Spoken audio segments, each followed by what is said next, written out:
নমস্কার বন্ধুরা, আজকে কিছু হস্তরেখা সম্বন্ধিত কিছু ভিডিও নিয়ে চলে এসেছি। আপনারা জানেন আমি আমি টুম্পা মালাকার। আমি একজন palmist, numerologist and taro reader. তো আজকে পামিস্ট্রি নিয়ে কিছু ভিডিওস নিয়ে চলে এসেছি।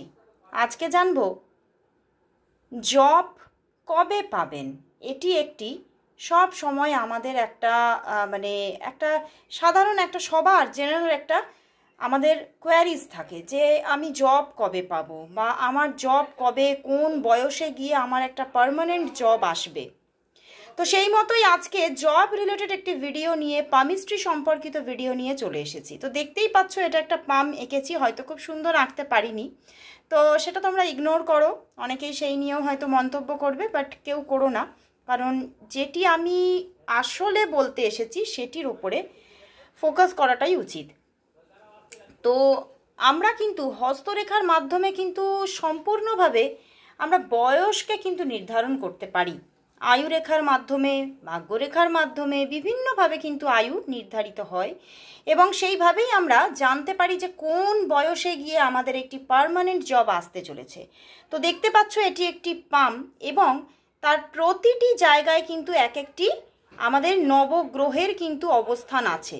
তো আমি একটু সেইভাবে একটুখানি তোমাদের জানিয়ে দিচ্ছি যে আমাদের যে তর্জনীর নিচেটি হচ্ছে আমাদের বৃহস্পতি মাউন্ট, আমাদের মধ্যমার নিচেটি হচ্ছে স্যাটার্ন মাউন্ট মানে শনি মাউন্ট, আমাদের তারপরে অনামিকার নিচেটা হচ্ছে সান মাউন্ট, আমাদের কনিষ্ঠার নিচেটি হচ্ছে মার্কারি মাউন্ট, অ্যান্ড এইখানে দেখতে পাচ্ছ এটা আয়ুরেখা। এই আয়ুরেখার এই নিচের দিকটা হচ্ছে আমাদের ভেনাস মাউন্ট মানে শুক্র, আর এই দিকটা কিন্তু এই মাঝখানটা কিন্তু মঙ্গল। ওকে, তো এইখানটাও কিছুটা মঙ্গলের অংশ পড়ে যায়, এখানটা পুরোটাই মিডল পোর্শনটা কিন্তু মঙ্গল। সেটাকে আমরা উচ্চ মঙ্গল, মধ্য মঙ্গল, বা বাইরের দিকের মঙ্গল, ভিতরের দিকে মঙ্গল বলে আমরা আখ্যায়িত করি। এবং মাঝখানটা হচ্ছে রাহুর জায়গা, এবং নিচের দিকটা হচ্ছে কেতুর জায়গা। ওকে, আর এদিকটা হচ্ছে চন্দ্র। ওকে, তো এইবারে আমরা জানবো যে আমরা জব কবে পাবো। তো জব পাওয়ার জন্য প্রথম বলবো আমাদের কোন কোন গ্রহকে আমাদের অ্যাক্টিভ থাকতে হয়। এক হচ্ছে আমাদের বৃহস্পতিকে অ্যাক্টিভ থাকতে হবে, আমাদের স্যাটার্নকে অ্যাক্টিভ থাকতে হবে, এবং তার সঙ্গে একটা স্টেবল জব পাওয়ার জন্য অবশ্যই বুধ মাউন্টকে খুব ভালো হতে হবে। বুধ মাউন্টকে কিন্তু খুব পুষ্ট হতে হবে।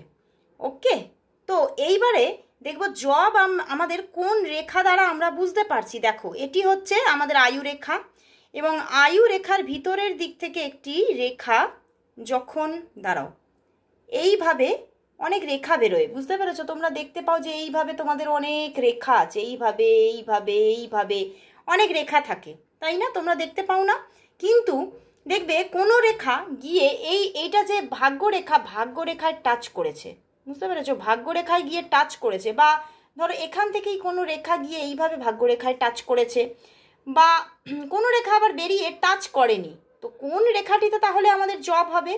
যখন আয়ু রেখার ভিতর দিক থেকে কোনো রেখা উঠে ভাগ্যরেখায় সম্পূর্ণভাবে টাচ করে, সেটা আমাদের ভাগ্যরেখা কোনটা সেটাও কিন্তু আমাদের নির্ধারণ করতে হবে। ভাগ্যরেখা হচ্ছে আমাদের এই যে এদিক থেকে, এই চন্দ্রের দিক থেকেও উঠতে পারে, আবার কখনো কখনো আয়ুরেখা থেকেও ওঠে, মাঝে মাঝে আমাদের এটা হচ্ছে যে মস্তিষ্ক রেখার নিচে থেকেও, এখান থেকেও ওঠে, বা কখনো কখনো মস্তিষ্ক রেখা থেকেই ওঠে। তো সেই রেখাকে, এবং সেটি কোন দিকে যেতে হবে, ভাগ্যরেখা তাকে আমরা কখন বলবো? যখন সেটি যে দিক থেকেই উঠুক না কেন, রেখাটি যখন স্যাটার্নের মিডল পোর্শন মানে এই স্যাটার্ন মাউন্টের দিকে যাচ্ছে, বুঝতে পেরেছো? এই স্যাটার্ন মাউন্টের দিকে যখন যাচ্ছে তখনই কিন্তু সেটিকে আমরা ভাগ্যরেখা বলবো, এবং সেই রেখাকে গিয়ে যখন আমাদের আয়ু রেখার ভিতর থেকে কোনো রেখা গিয়ে সেই ভাগ্যরেখাকে যখন টাচ করছে তখনই কিন্তু আমরা জব পাবো, এবং একটি স্টেবল জব পাবো। মানে সেই জবটা আমরা খুব ভালোভাবে আমরা কন্টিনিউ করতে পারবো এবং সেটা স্টেবিলিটির সঙ্গে আমাদের জীবনে থাকবে এবং সেখান থেকে আমরা ভালো স্যালারি গেইন করতে পারবো। বাট এই যে ছোট ছোট রেখাগুলি উঠেছে, হ্যাঁ সেখানেও কিন্তু আমরা কিছু স্টার্টিং করি, কোনো জবেরও স্টার্টিং আসতে পারে, বাট সেটি স্টেবল নয়, বা সেটাতে কি হয় আমাদের মনের আশা বা মনের যে একটা আমরা তো একটা স্যালারি ডিজার্ভ করি, বা আমরা কিছু আমাদের মনের মধ্যে কিছু আশা থাকে আমাদের জবকে ঘিরে, তো সেই রকম স্যাটিসফ্যাকশন আমরা জব থেকে পাই না। তো সেখান থেকে আমরা কিছুদিন পরেই গিয়ে সেই জবটা হয়তো ছেড়ে দিতেও পারি। কিন্তু যখনই কোনো রেখা গিয়ে আমাদের পুরো ভাগ্য রেখাকে টাচ করছে, তখনই কিন্তু আমরা জব পাচ্ছি, ভালো স্যালারির জব পাচ্ছি এবং একটি স্টেবল জব পাচ্ছি। এবং তার সঙ্গে যদি বুধ আমাদের স্ট্রং হয়, তাহলেই কিন্তু আমরা জীবনে একটি স্টেবল জব পেয়ে যাচ্ছি। তো আজকে খুব একটি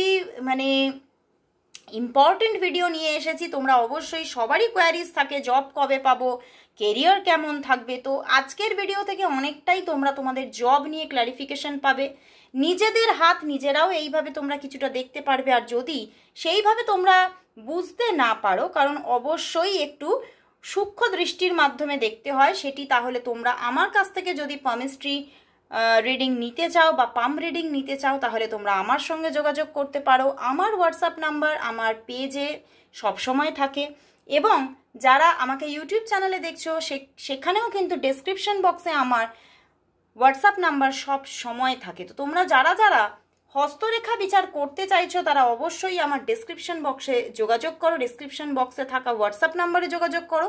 অবশ্যই হোয়াটসঅ্যাপ করো, কেউ কল করো না, কারণ আমার যে হস্তরেখা বিচারের যে অ্যামাউন্ট সেটা ভীষণ রিজনেবল। তো তোমরা অবশ্যই নিয়ে নিতে পারো, এবং তার সঙ্গে যে রেমেডিস গাইডেন্স থাকে সেটাও অবশ্যই তোমরা পাচ্ছ।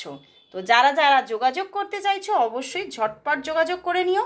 তো আজকের মতো আমার ভিডিও এখানে শেষ করছি, আবার দেখা হচ্ছে পরে একদিন আবারও নতুন কোনো পামিস্ট্রি রিলেটেড ভিডিওতে। তো আজকের মতো সবাইকে টাটা।